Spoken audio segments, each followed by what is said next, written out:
So when the mall is built, when we hear about the church owning 2% of the real estate in Florida, when the luxury business high rises in Philadelphia or in Dallas are purchased, is that Ensign Peak purchasing those investments, do you think? No, they're just pure money. And then the money is handed over to the First Presidency, and the First Presidency calls the Quorum of the 12, and budgets are made, and the church has a real estate department or arm who invests in real estate. They've been very successful. They've been doing it for 150 years, and the church now owns a lot of real estate, and they're starting to develop, not only the temples but high-rise apartments. But they've been doing that all along.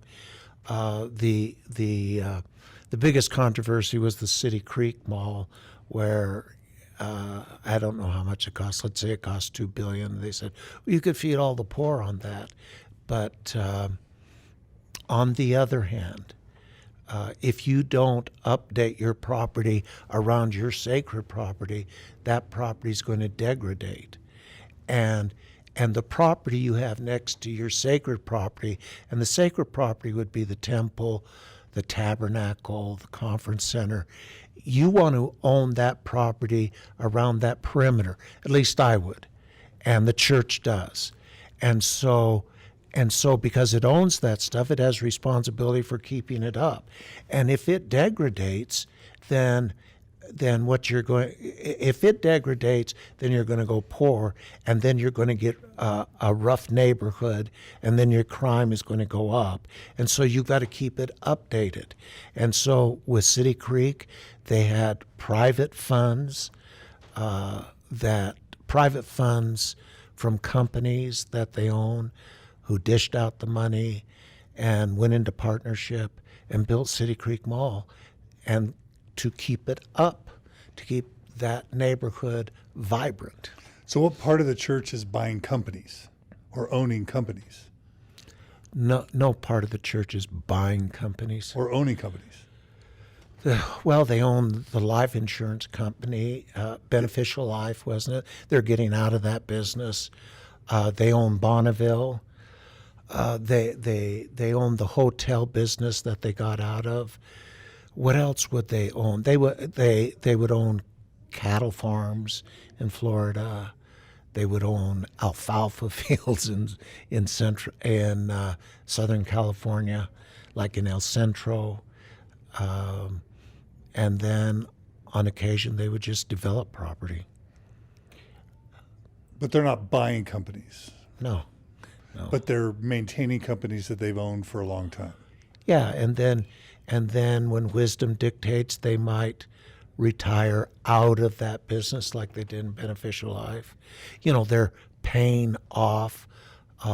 They take full responsibility for all of the obligations they have, but they're not out there, getting new clients. Now, whereas Bonneville, they started slimming down Bonneville, but it looks like they're building Bonneville back up again, which is incredibly wise on their part. Why? Because broadcasting is still very powerful in the major markets, and when you get a good name in the broadcast industry and you're able to televise general conference, and you're able to have contacts with people who are usually the decision makers, and they have a good feeling toward you, and you're honest, and the employees, you treat the employees good. That's good business. There are a lot of people who take exception with this idea that the money for the mall didn't come from tithing. And you even didn't say it didn't come from tithing, it came from the businesses the church owns. But then a lot of people would say, well, the money that went into the businesses that the church owns comes from tithing. And so a lot of people say that the church wasn't honest about that when they claim that the money for the mall didn't come from tithing. What's your response to that? My response is my opinion and what I know.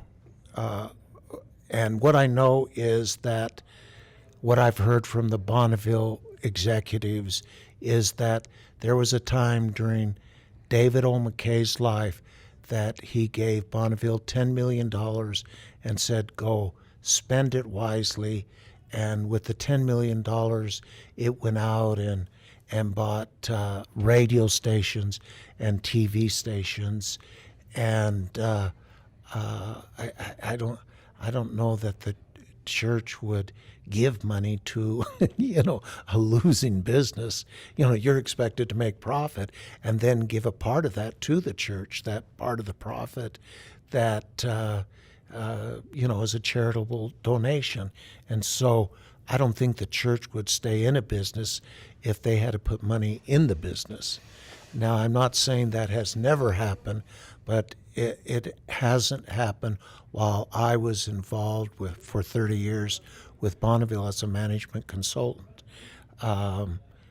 If you're going to play the game, name of the game is to make profit, and then the profit would go to the church, and then the holding company for these companies, that's held by I can't remember the name right now, DMC, Deseret Management Corporation, and so they have money. And that money would be the money that would be used to contribute, invest in City Creek. So wouldn't it be fair to say that it's our great-grandparents or our grandparents' tithing that went into these businesses that then made money that then went and paid for City Creek? Is that fair? Yeah. I'm going to resist that a little bit, because somehow if we go back far enough, we're going to get into tithing, right? But there's another point of view here, and that is when the church settled this valley and settled all of Utah and the Mormon Trail leading down to Southern California, it was paying for a lot. The church was the institution that funded many things, and a lot of that was through tithing. And so the answer to that, the church produced what you're living in right now, and little by little it got out of those businesses as private enterprise came in and then could take them over, and then the church slowly has just gone out of those businesses and tries to just stay in the church business. There were a lot of people asking about mistakes the church made with Beneficial Life. Did big mistakes happen there that you're aware of? Why were people bringing up Beneficial Life as a problematic concern?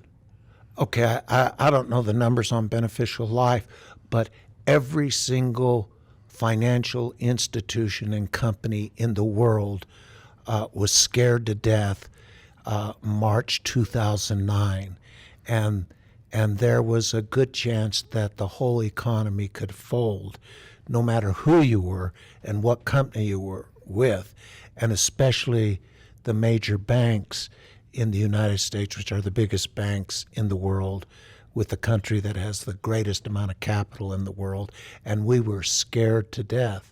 And so Beneficial Life had no more risk than any other life insurance company, any other financial company, any other bank, any other corporation.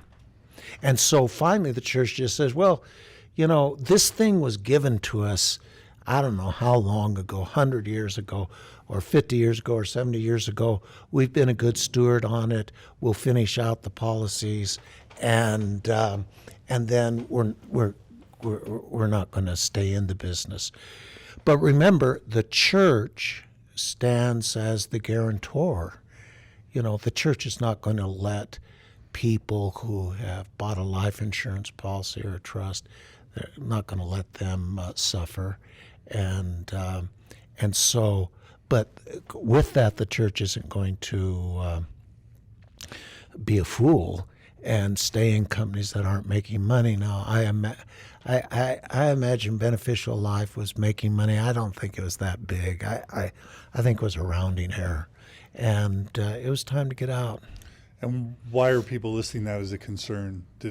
Was it a lost opportunity for some people's perspective? If the church had stayed in, they could have made a bunch of money. Is that the basic argument? Do you have any idea? On Beneficial Life?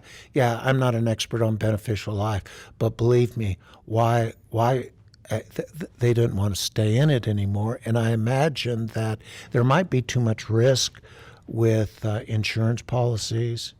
That maybe the company wasn't big enough. Why all the effort for what little we get out of it? But I don't think that Beneficial Life was had any more risk position than any other bank or company in this valley or in the country. I'm pretty sure of that. Okay. As a matter of fact, I'm really sure of that. Okay. If somebody just makes this argument, first of all, are the finances of Deseret Trust Company public? No. Well, it's a 501c3 nonprofit, right? Yeah. Well, it used to be a for-profit, and then maybe the year I went on the board of trustees, we became a 501c3 nonprofit. But normally 501c3 nonprofits do have to disclose their finances. So what was the exception?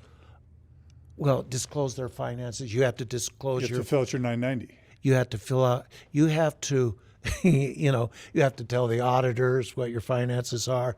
You have to tell your board of trustees, you have to tell your audit company what your finances are.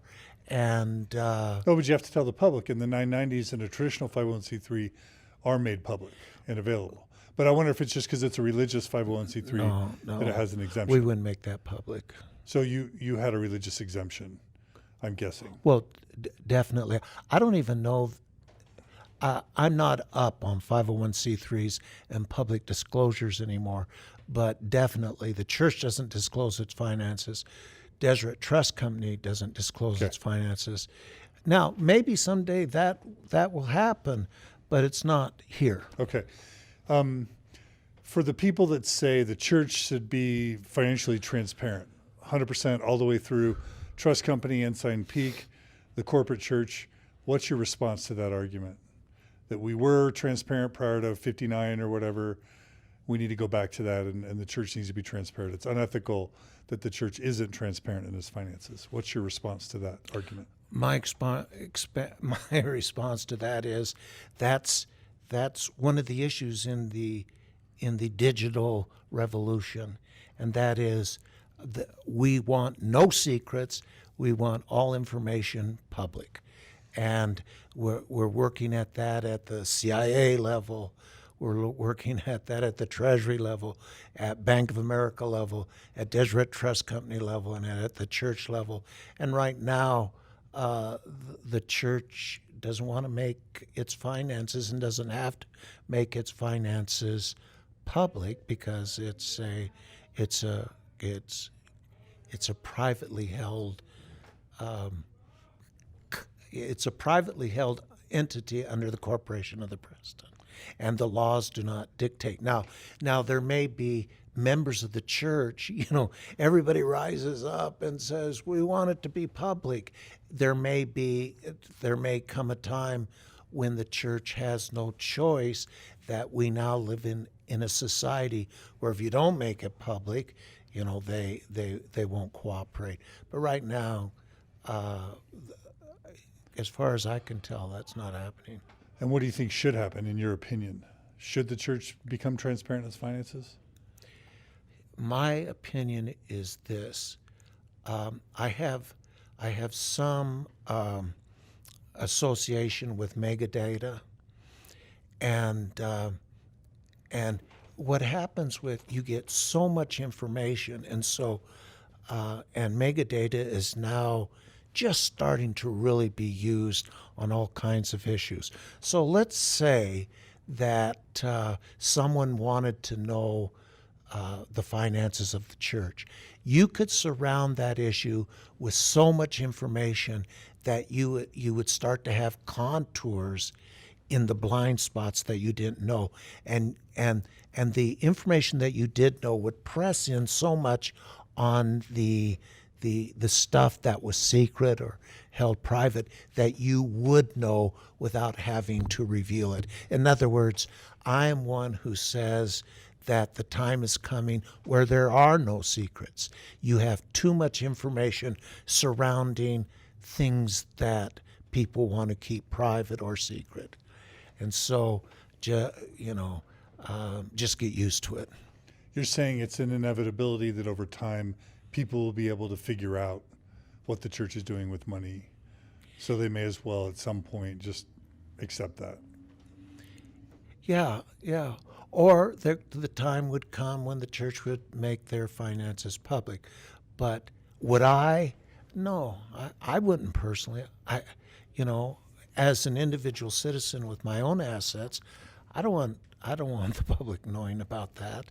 And I don't think you do. I don't think anybody does. You want to keep stuff as private as you can. But what I am saying is with megadata and with quantum computers, you have so much information that the stuff that is dark or secret gets surrounded by so much information that you can press where you actually know without being told. Right. Would you have any ability to estimate the net worth of the church? Or even would you want to guess? This is just one of the questions from our listeners. Yeah, I have, I used to like doing that, and but I've lost interest in it, and the reason is that I don't think that it's easy these days to manage churches and religions. I think that there is so much criticism of major religions anymore that you could come up with a number, but I don't know how the church would cash in on that number. And again, do I have some idea what would be the assets worldwide of the church? I have an idea, but 5 years from now, I will know without them telling me, and you'll know, and my grandchildren will know. All I had to do is hit that, estimates. Give me 5 estimates on the total assets of the Mormon Church, and then you would get 1 trillion bits of information pressing in on that issue, and they'll come back and say, well, probably between 40 billion and 100 billion.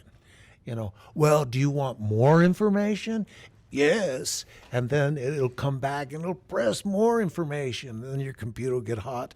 And then it'll come back, well, it's probably between 50 and 80. And so that's where we're going. And we're wrestling with that. Do we want that? Now, do I want that? I want that. Will that always help me? Not necessarily. I don't want people just, I don't want my great-grandchild pressing a button knowing exactly how much money I had and estimating how much money they should get from me. So privacy is the issue, isn't it? So does that mean that 50 to 80 billion is your estimate currently? Oh, we're back to Henderson Cooper again. Okay. No. You don't want to give an estimate. Well, I don't want to be irresponsible. Yeah. Okay. No, that's fair. I really don't know. Yeah. In other words, I don't have. Of course. I don't have hidden information. Yeah. I don't know. Are these board positions paid? We get a stipend, not like boards I've been on where you get a lot of dough. You get a stipend, and that's it. But that could mean anything. That could mean $1 million a year. That could mean $100,000 a year. That could mean $10,000 a year. It could mean $2,000 a year. Yeah, it's more than 2,000, and it's not 20,000. Okay. And it's not 15,000. For on Deseret Trust Company, I don't know about the rest.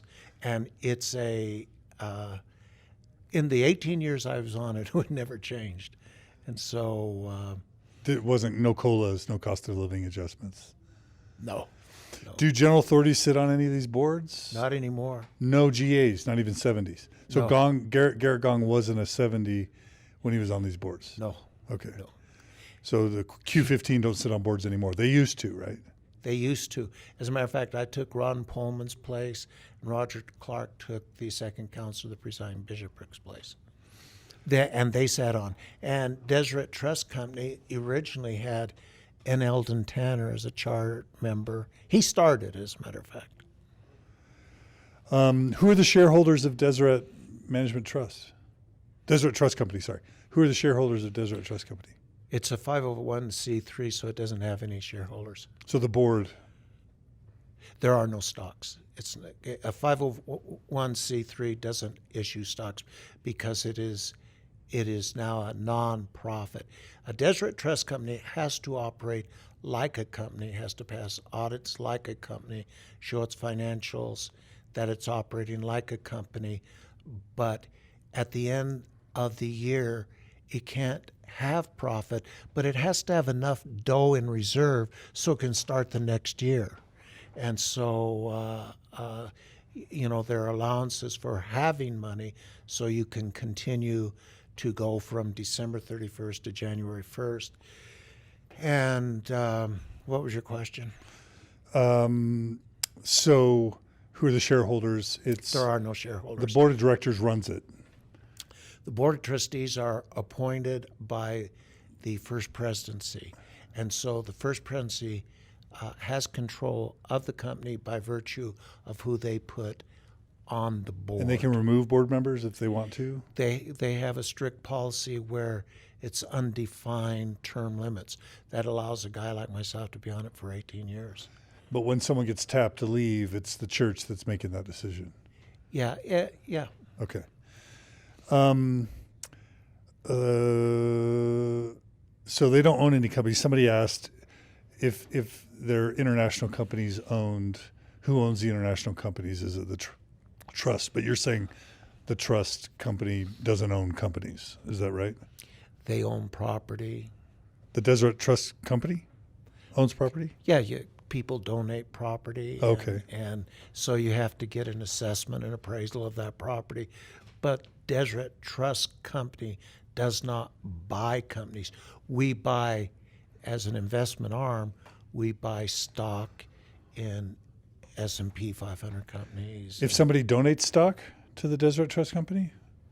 You will cash it in, and then it'll become a part of the portfolio of Deseret Trust Company in these companies that they invest in.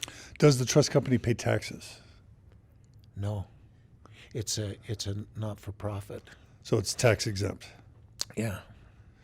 Okay. Now, if we were to get something that, okay, your question was, does Deseret Trust Company pay taxes? No. Again, people are asking about nepotism, but there's strong guidelines against nepotism. And again, you said the church wants to take care of people's money, so they're not going to let shenanigans happen around nepotism and the trust. So nepotism would be like? Favoring of someone close to a general authority or someone in power, or any policy with the management of the funds that would somehow benefit a friend or family member of a church leader. No, not in my 18 years. And I would be asked that once a year by outside auditors, by state auditors. Not my 18 years. Would you have ever been privy to some big mistake that the trust company made that set the trust back, or that was kind of a bad thing? Like, was that something you would have been privy to? Yeah. Some big investment mistake that went south or whatever? Right. Can you talk about any of that? I'm not asking details, just like how's that handled, or what would an example of a type of mistake be? Well, for example, the 2009 financial meltdown. Financial companies all over the country who had bond obligations to people who are investing.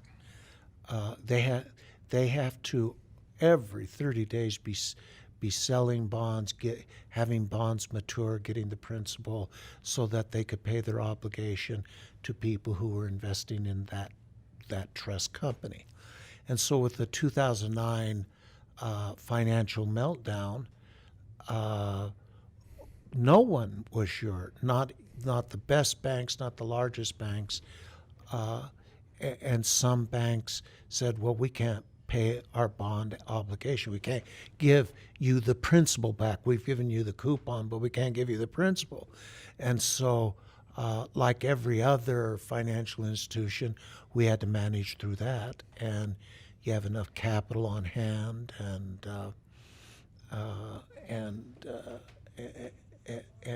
you know, you got to manage through that. And if you don't,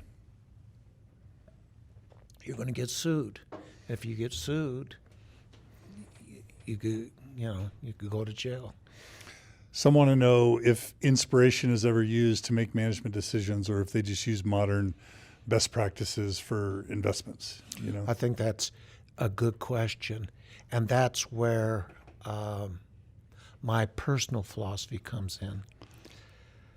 I believe that the greatest thing that has happened to the world and to this country was the Enlightenment, and the notion of secularism came in, and where specialization came in, and where a separation between church and state, and where people became professionals at investing and accounting and science, and they were free to do it according to the best laws of reason. And so we all live in a secular world. And the more educated you are, especially in financial matters, the better you're able to make really good decisions.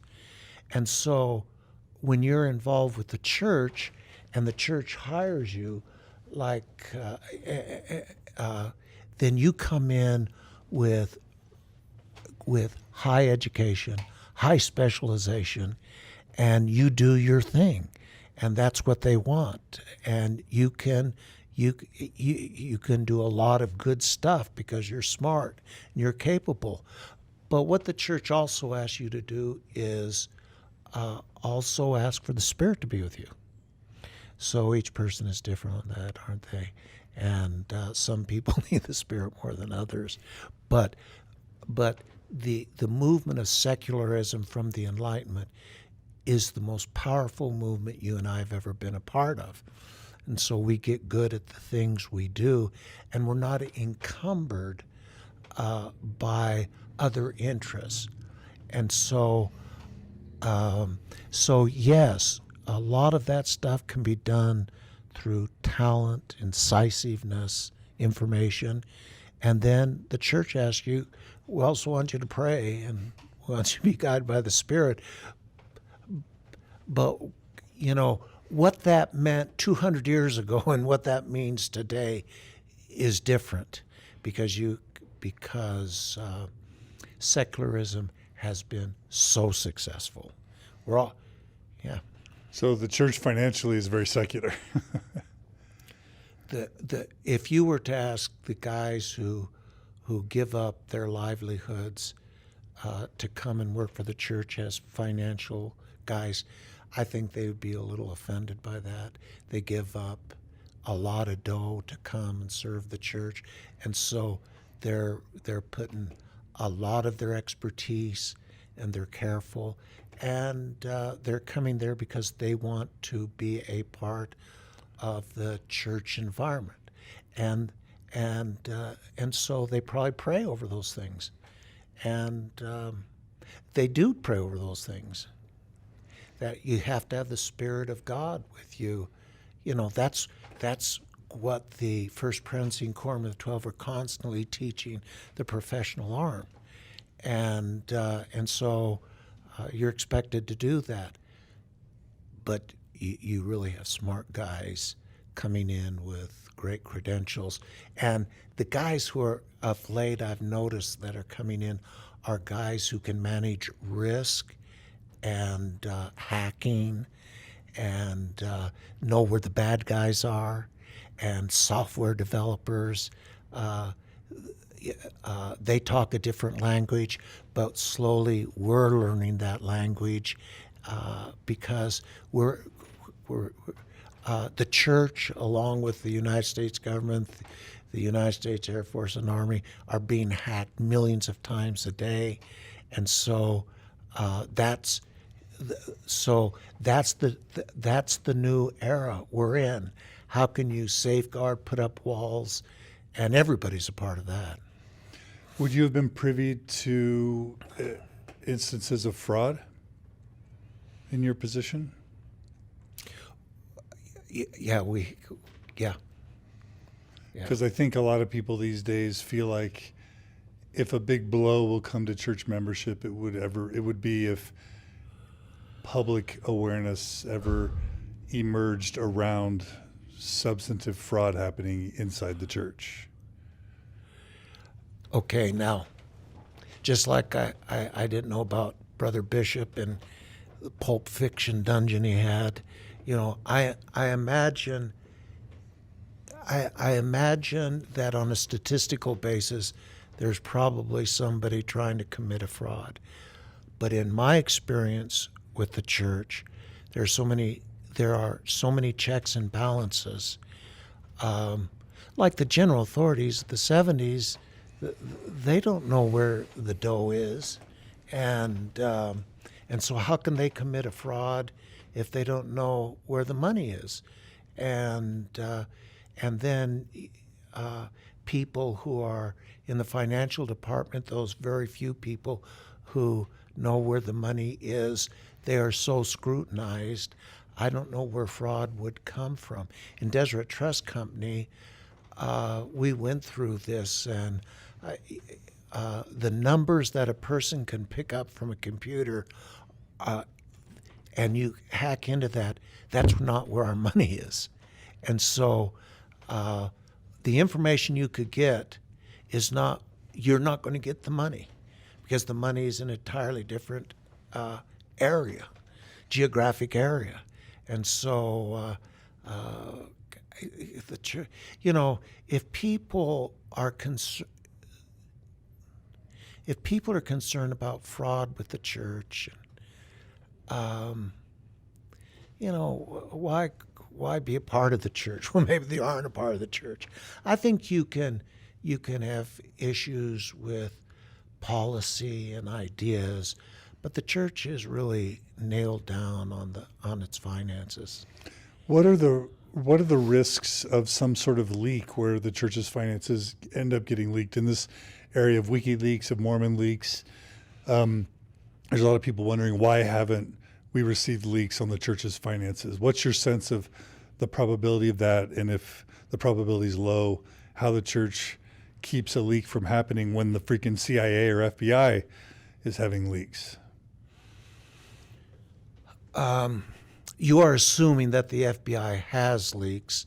Well, whatever Snowden, whatever that was, DOD, I guess. Yeah, that was the information banks of the federal government. With Deseret Trust Company, we dealt with contingencies all the time. We dealt with amelioration tactics. What that means is, can they tweak our computers? Where can they get in? Where can they rob us? What's the information? And so we spend almost as much time with those risk factors as we do with anything else. And you have to, because people are hacking in all the time. And so we've become pretty good at safeguarding that.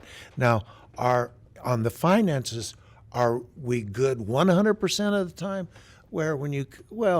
No, because, Hal Eyring's check stub was found out, when he was an apostle or in the presiding bishopric. So I guess you could get that information. But I think what's the it's WikiLeaks, and what's the Mormon Leaks. Mormon Leaks. Now, some of that stuff is pretty good. Like when they leaked that bubble presentation, I thought that was about the coolest leak you could ever have. I think those 15 guys or 12 guys who saw that bubble presentation got it kind of right. And so What are you trying to say, Roger?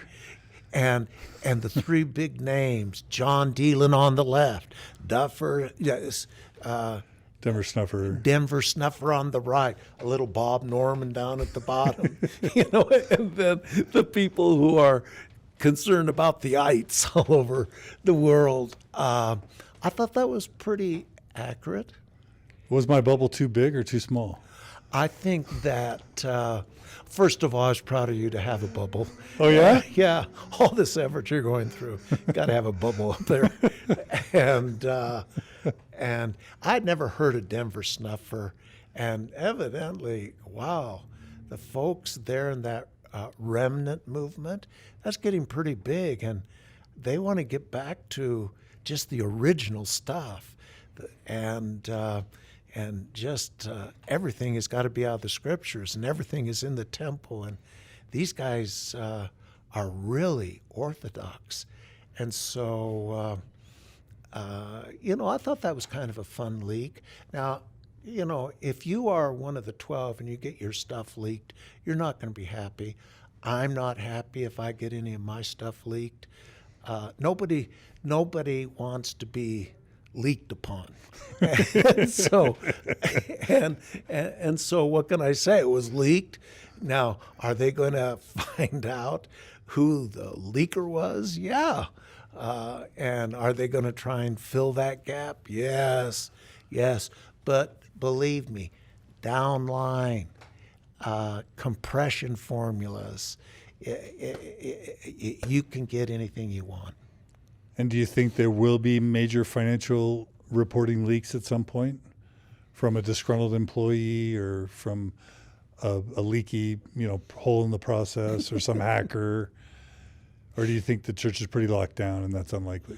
Yeah, I don't think you can say we're locked down because you have bright guys trying to uncover that stuff. And I've visited where our information is now kept, and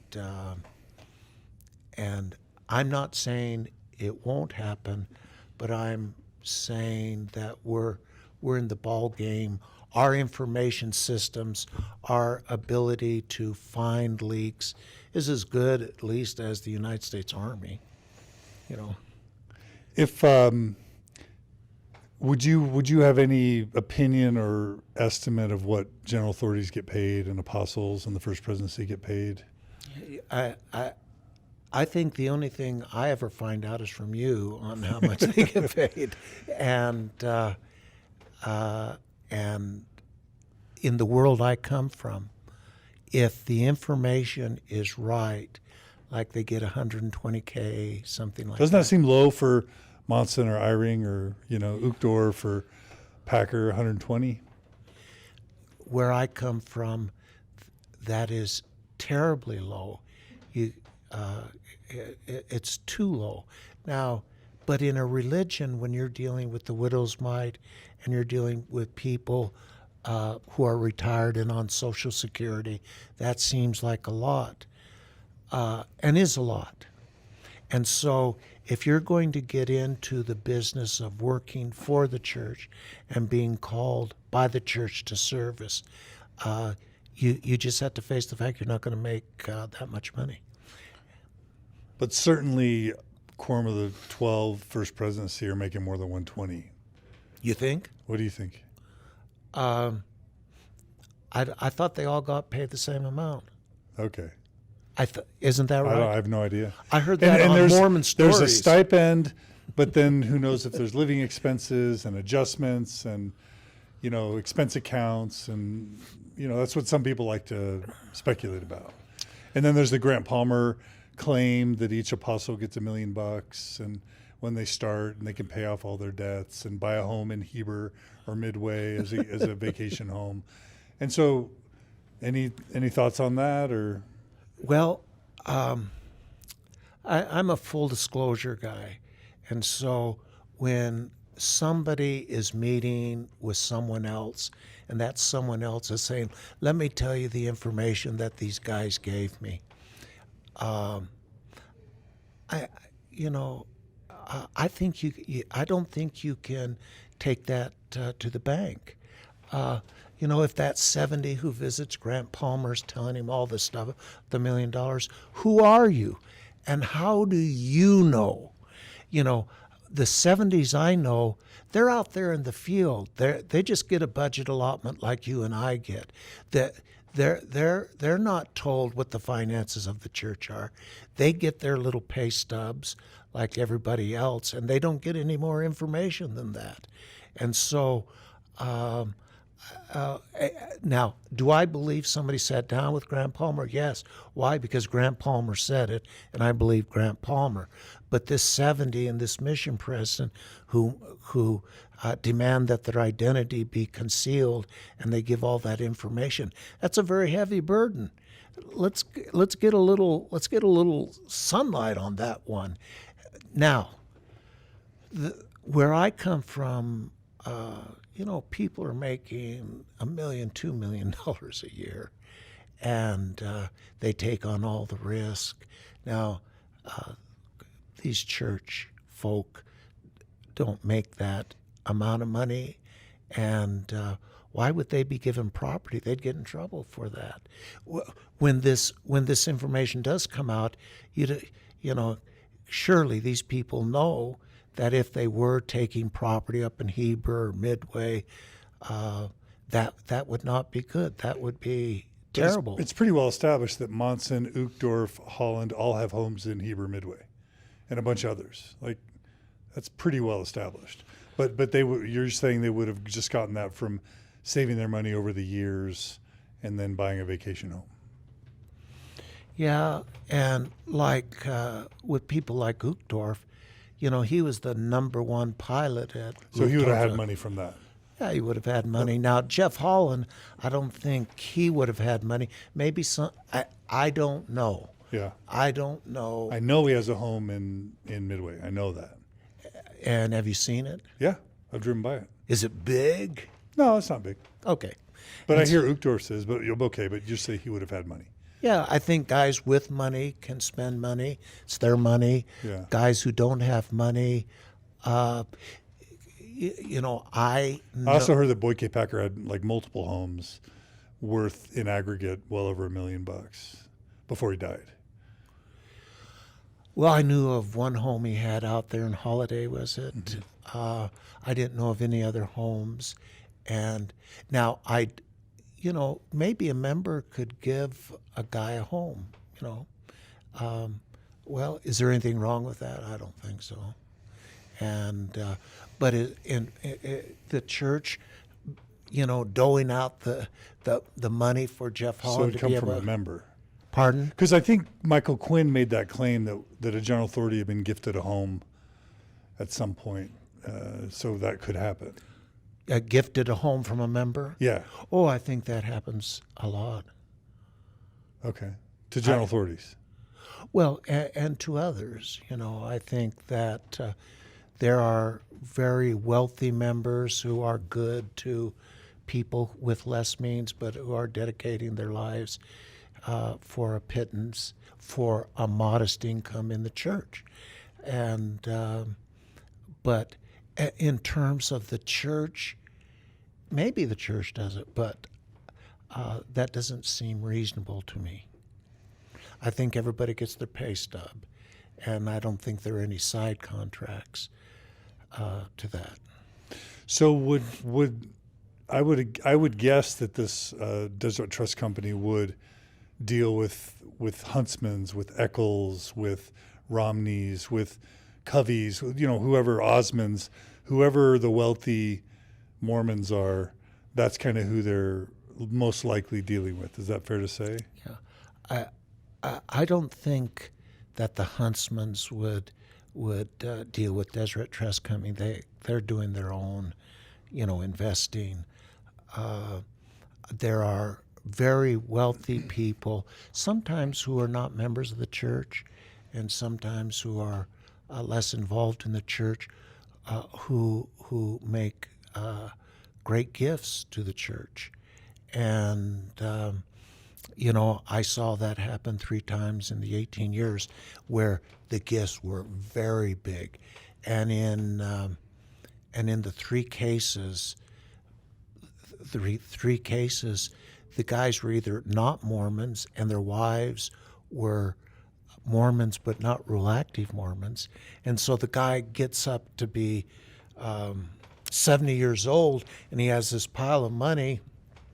What do we do with it?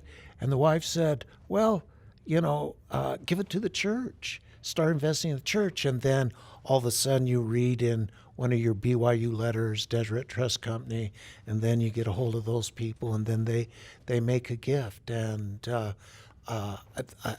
I've seen 3 gifts that are big that way.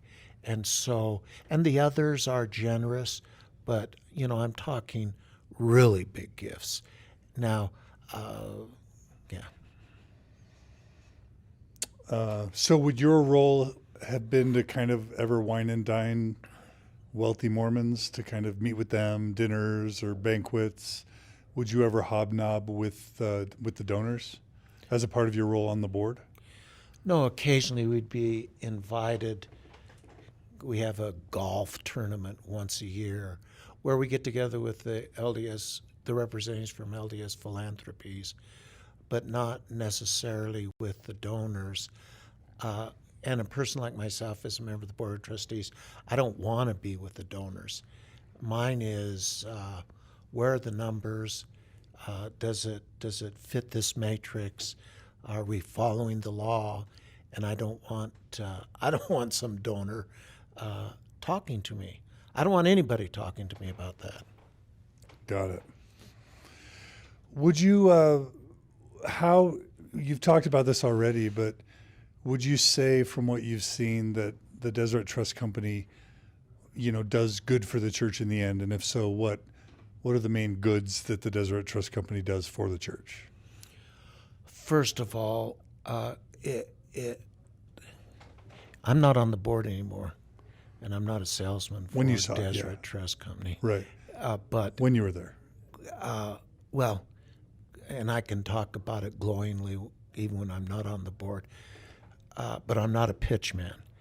And what I like about Deseret Trust Company is you have world-class professionals who are not charging a lot, and they give a world-class service to rich, middle, and low-income individuals.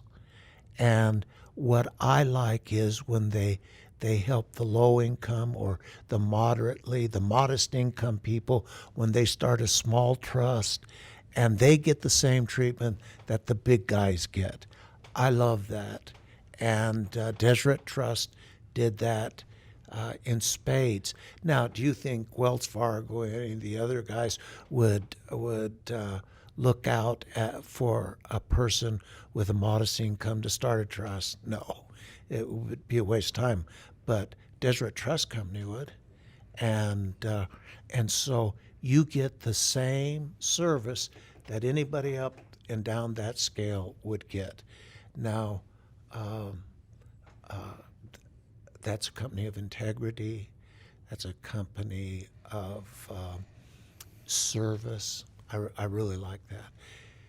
And plus, these guys are good at what they do. So they invest it, and it builds, and then the church receives a really nice paycheck from Deseret Trust Company in the form of a charitable donation. And then the church uses that for whatever they want to use it for. And so money goes out of the trust company where? Where does the money go when it leaves the trust company? Just into the coffers of the general fund, the general church fund? Yeah, a check would be written and be given to the church. And then it would use that to what? operate BYU, to build temples, to build chapels, to fund the missionary program, correlation. It's just funding operations of the church. Yeah. And it's given as a donation Yeah. from a 501c3. Right. Okay. Pretty good, don't you think? That's a good deal. Yeah. They have smart accountants. I mentioned that video before from LDS Philanthropies. I'm remembering now what the part of the question is. I think in that video, it was insinuated, that was leaked, that LDS Philanthropies was kind of encouraging members to, leave money in their wills to children if they remained faithful and had temple recommends and paid their tithing, but to not leave money to their children if they left the church or were unfaithful. That was implied or even explicitly said in that video that got leaked. Any thoughts on that? Well, I wouldn't be for that. Would you? Would you think that's possible, that video existed, and would the LDS philanthropy people would make that sort of recommendation possibly? I think that would be incredibly unwise. I think that would be incredibly wrong. And I haven't seen the video. I haven't seen the literature on that. But who would want to be a part of that? No, I don't like that. But I'm not so sure there was ever a video on that. I'd like to see the video. All right. If anyone has that video, send us a link. I'm sure someone does. Do you think there's a correlation between donations to Deseret Trust Company and getting called as a general authority or as a mission president? Would the church want to know, were you able to give information to the church about who's donating and how much they're donating? No. No? Mm-mm. The church didn't know? The church doesn't know. Really? Yeah. So how does a member doesn't benefit in terms of their reputation with the church or their power and influence in the church by donating to Deseret Trust Company because the church doesn't get that information? Unless they would tell the leadership of the church. But when... You don't give the church that information. You didn't No. give the church that information. No. Would that have been illegal or improper to give that information to the church? Remember... Arm's length. Arm's length. And they're assigned a number, and when the money first comes in, all you see is the number. And then the Board of Trustees or the Audit Committee can say, who's behind that number? And a member of the Board of Trustees would have to have a good reason for wanting to know who's behind that number. They might have a suspicion, or they might just want to be checking it out, and that has happened. But ordinarily, you have to guard that privacy. Now, a member who has done that, they could go and say, "Hey, I just set up $100,000 trust with Deseret Trust Company." They're free to do that. That's their business. But no, Deseret Trust Company wouldn't do that. Someone wants to know if general authorities or church leaders would ever use Deseret Trust Company for their own trusts. Do you have a sense for that? Yeah, they would. They would. Okay. Yeah, I have a good sense for that. So they would use their own medicine, so to speak. Oh, yeah. Yeah, definitely. You can't get a better. Deseret Trust Company is probably the best trust company in the country. You think it is? Yeah. Over a bunch of the banks, the top banks or whatever? Yeah, I don't believe these top banks get audited like Deseret Trust Company does. By the church. By the church, by outside auditors, by state regulatory agencies, and on occasion by federal. So it's super regulatory. well run, you're saying. It's super well And audited. effective. And effective. That's right. And profitable. You have 501c3 is a nonprofit. Right. Revenue generating? I don't know what you call that. Well, it's the trust is when a person leaves the earth, they have a remainder, and they want that remainder to go places, and they say the church can do that. Now, some of this stuff are funds too, where a person, it's not a trust, but it's a fund. The proceeds go to children's diseases, like I said. And that certainly happens, and that needs to be managed. And the church doesn't receive any remainder from that. The employees would receive fees and that type of thing for managing it. But the church is into a lot of philanthropy. They're into a lot of curing and supporting people who go out and do good by doing well.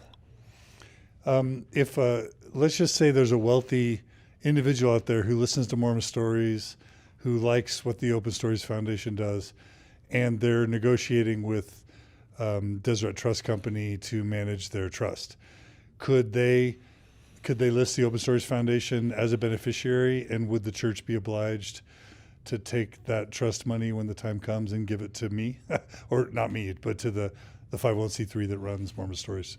Like, or could they say this is an organization we're not comfortable giving money to, so we won't allow that to be a part of the kind of payout? I think right now in the history of Mormon Stories, it would come across and somebody would say, "No, we don't want to accept. We don't want to accept that trust, and do that only because." So the church would say, "No, we won't deal with you if you want to designate the Open Stories Foundation as a beneficiary." The church would say, "We don't want to do that business." It's the professionals who look at that stuff, who know what the church would do and what it wouldn't do, and they would probably right now pass on Mormon Stories Foundation. Why? Because you're an alternative. You give out alternative ideas, and so But I think that would be worked out in 5 or 10 years. This is the great debate we're a part of, and that's why I think you do a good thing. But you're controversial in terms of the church, kind of hot stuff right now. But that's okay. Anything else people should know about Deseret Trust Company or the church's finances that we haven't covered? Do you know, I've been asked more about Deseret Trust Company than I even thought I knew. So, We've covered it? I've given you the best I have. Are there any questions I should have asked about the church's finances? Whoa, no. No.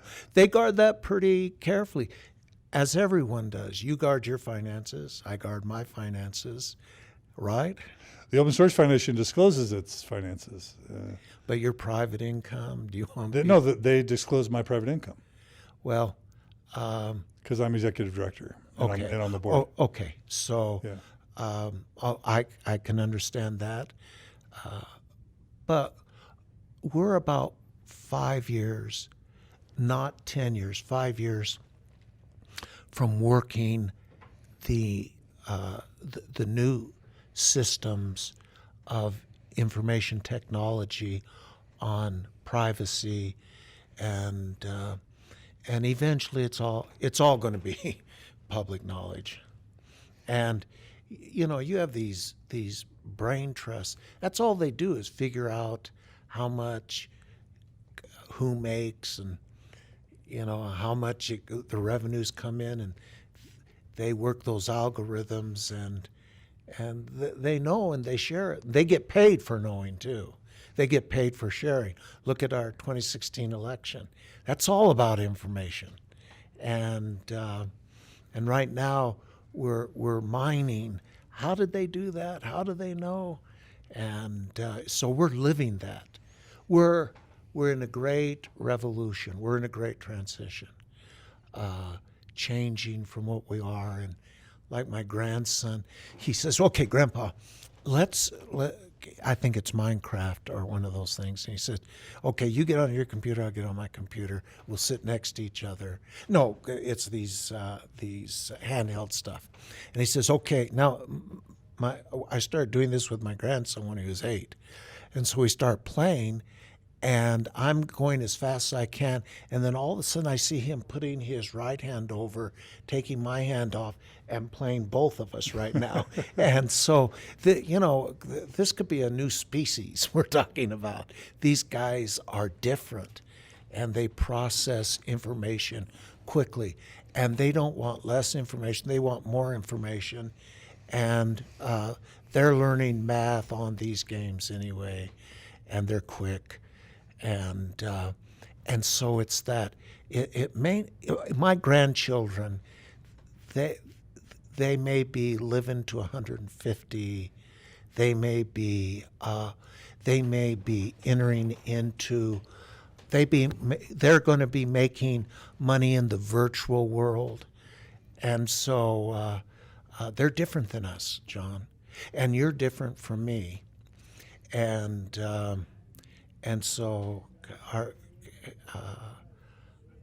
this has been a delight. Are we going to? We're not done. We're not done. Really done. quick. One of the scary things from the movie Going Clear that I saw about Scientology is that even though Scientology is in decline, according to the documentary, in terms of membership, it's actually still increasing its revenue position and its financial position because they just got so good at making money and investing money. Do you have a sense for whether, like, for example, tithing's in decline, and or if the church's net worth is in decline, and if the church is like option A, inching towards financial problems, or option B, swimming in so much money the church is never going to have to worry about money because it's just swimming in money and it only makes more and more money? Do you have a sense for sort of that range and where we might be in 2018 with the church financially? Yeah. Are the brethren worried, or are they thrilled, or somewhere in the middle? Yeah. I've asked them that, and they won't tell me. You don't know. So that's fine. You don't know. But I don't think anybody's swimming in money, and you can't get that much brain power and say they're in financial difficulty. They manage their dough. They spend it. They spend it on assets and building chapels and if you sell your chapels, you could make money, but they'll enter into they'll sell some of their property if they have to recoup some money. Have you ever been in Independence, Missouri? Yeah. So you drive down there and the person you're with says, okay, this starts the church's money. Property. And you keep going down the freeway and down and down and down, and the church owns all that property. That's where Zion is going to be built, and so the church they can sell property. They're sophisticated investors, and Quentin Cook. Sometimes he says the things that are spot on, and. For example, in General Conference, he said, now people saying we're in trouble, we're losing membership. He says, I don't see it that way, because the number of members who are going to the temple has increased. Our tithe payers have increased. Well, you can't get in the temple unless you're a tithe payer. And he said, I see that increasing. And so I think the really sweet spot of the church is that group of people who go to the temple, wear the garment, pay the tithing, and take the positions in the wards and in the stakes, and that is a smaller group than just reporting the total number of baptisms. That's just the starting point. And so I think they feel comfortable that core group of individuals, they're growing that. That's why they're building the temples. That's why there is such an emphasis on being temple worthy. And so I think they have found where their ground zero is, and then they invite anybody who wishes to come and be a part of that group. And that's that. And so I think Quentin Cook talked about it, and I think it had the ring of truth to me. Another thing he said didn't quite have the ring of truth to me, but that one had the ring of truth to me. And What wasn't true? what non-consensual immorality? Oh, right, yeah. Yeah, I'm still trying to figure that one. One cancels out the other, doesn't it? And so, I'm still chewing on that one. But, where the sweet spot of the church is, I think that bears the thought. So for those who want to say the church is in massive decline and it's losing its membership and it's hemorrhaging, what I hear you saying is for the group that it cares most about, which is sort of temple-going, tithe-paying, semi-affluent or affluent members, you're saying they're doing quite fine. Yeah, and modest income members. But committed tithe payers. Yeah, that modest income people who are dedicated to the church are the best in the world. If you make $1 million and you tithe 100,000, that's a nit. If you make 20,000 and you give 10% of that, which is 2,000, that's a chunk. And so, I don't think there are a lot of people who are really, really rich, but I think the church has that middle to lower income, and when those guys are bought in, that's the future of the church, and the pathways, will get their kids educated, and they'll make a little more. And so, when you invest in people, it comes back to you. Always has. So, I'm big on that. I'm real big on that, and I think the church has come to play a good game there. All right. Well, we have done 6 or 7 hours now. My knee hurts. My rear end hurts. I don't know how you've lasted this long. Your voice is still going strong. You're a resilient guy. I'm very resilient. And we're not done. So we just banked episodes 4 and 5. We're going to split this section on Deseret Trust Company and finances into 2 sections. So we still have at least episodes 6 and 7 with you, Roger, because we're going to talk about your faith journey and where that's taken you, because you've gone from phone calls with Gordon B. Hinckley and lunches with elite apostles to coming on Mormon Stories and sharing, kind of opening the kimono. So we're going to figure out what it is about your faith journey that took you to being willing to do something, meet with a bubble guy, right? To dine with the bubble guy. You're dining with the apostates here. What's going on with that? I was impressed with that bubble thing. Hey, I know that too guy. Too big or too small? Which one? Too big or too small? It seemed big to me. Too big? Not too big. It just seemed big. Oh, you were proud. I said, hey, I know that guy. He got a bubble. And, So, out of 16 million, there are only 3 bubbles. I'm in a good percentile, Okay. depending on your point of view. You're even more elite. It's harder to get on that bubble than it is to be called to be the 12. And I can hardly wait to hear what I have to say, especially opening the kimono.